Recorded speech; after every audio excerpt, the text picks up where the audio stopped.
Hello friends, welcome back to our channel. Russia అధ్యక్షుడు Vladimir పుతిన్ని భారత్లో పర్యటించాల్సిందిగా ప్రధాని మోదీ ఆహ్వానించినట్లుగా ఆ దేశం ప్రకటించింది. 2025లో ఈ పర్యటనకు సంబంధించిన తేదీలను నిర్ణయించినట్లుగా క్రెమ్లిన్ సహాయకుడు యూరీ ఉసాకోవ్ తెలిపారు.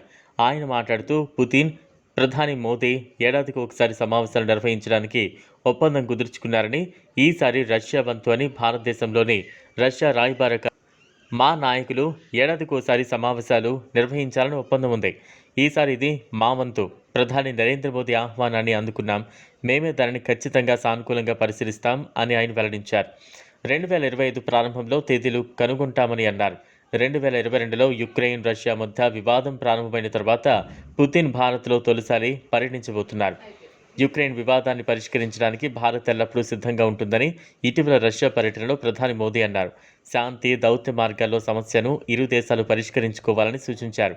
ఈ ఏడాది రష్యా భారత శిఖరాగ్ర సమావేశంలో పాల్గొనేందుకు జూలైలో మోదీ మాస్కో వెళ్లారు. ఇరువురి నేతలు ద్వైపాక్షిక సంబంధాల గురించి చర్చించారు. భారత్ రష్యా సంబంధాలను పెంపొందించడంలో చేసిన కృషికి గాను ప్రధాని మోదీకి రష్యా అత్యున్నత జాతీయ పురస్కారం the order of Saint Andrew the apostle కూడా లభించింది. బ్రిక్స్ సమావేశం మరోసారి మోదీ రష్యాలోని కజాన్కి వెళ్లారు. పుతిన్, మోదీల మధ్య మరోసారి సమావేశం జరిగింది. ప్రస్తుతం ఇండియా, రష్యాల మధ్య సంబంధాలు మరింత బలపడుతున్నాయి. ఇప్పటికే రక్షణ, ఆయుధాలు, ఎరువులు, చమురు వంటి వాటి భారత్ రష్యా నుంచి దిగుమతి చేసుకుంటోంది. గత కొన్ని దశాబ్దాలుగా రష్యా భారత్కు నమ్మకమైన మిత్రదేశంగా ఉంటోంది. ఇటీవల విదేశాంగ మంత్రి ఎస్ జయశంకర్ మాట్లాడుతూ, భారత్ రష్యా సంబంధాలను చరిత్రను పరిశీలిస్తే రష్యా భారత్ ప్రయోజనాలకు విరుద్ధంగా ఎప్పుడూ ప్రవర్తించలేదని చెప్పారు. ఇదిలా ఉంటే భారత్ నుంచి పర్యాటకుల్ని ఆకర్షించేందుకు రష్యా కీలక నిర్ణయం తీసుకుంటోంది. త్వరలోనే భారతీయులకు వీసా ఫ్రీ సదుపాయం కల్పించేందుకు రష్యా సిద్ధమవుతోంది. భారత్, రష్యాల మధ్య టూరిజం బాగా పెరిగింది. ఈ ఏడాది మొదటి 6 నెలల్లో 28,500 మంది భారతీయులు రష్యాలో పర్యటించారు.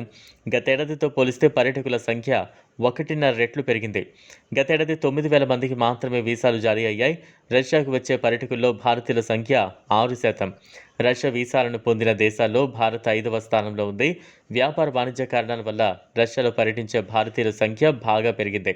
దీంతో భారతీయులకు వీసాల జారీ ప్రక్రియను రష్యా వేగవంతం చేసింది. గతేడాది ఆగస్టు 1 నుంచి దరఖాస్తు చేసిన 4 రోజుల్లోనే వీసాలు జారీ చేసే ప్రక్రియను వేగవంతం చేసింది. ఇదే కాకుండా భారతీయులు ఏడాది పొడవునా వివిధ వాణిజ్య, వ్యాపార చర్చల కోసం రష్యాకు వెళుతున్నారు. వాణిజ్య టూరిజానికి రష్యా కేంద్రంగా మారుతోంది. డెస్టినేషన్ వెడ్డింగ్ కోసం భారతీయులు రష్యాకు వెళుతున్నారు.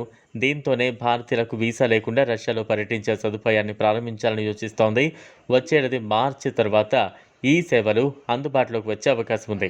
ఇది ఫ్రెండ్స్ ఇవాల్టి వీడియో. ఈ వీడియో కనుక మీకు నచ్చినట్లయితే లైక్ చేయండి, షేర్ చేయండి, ఛానల్ను సబ్స్క్రైబ్ చేసుకోండి. Thanks for watching.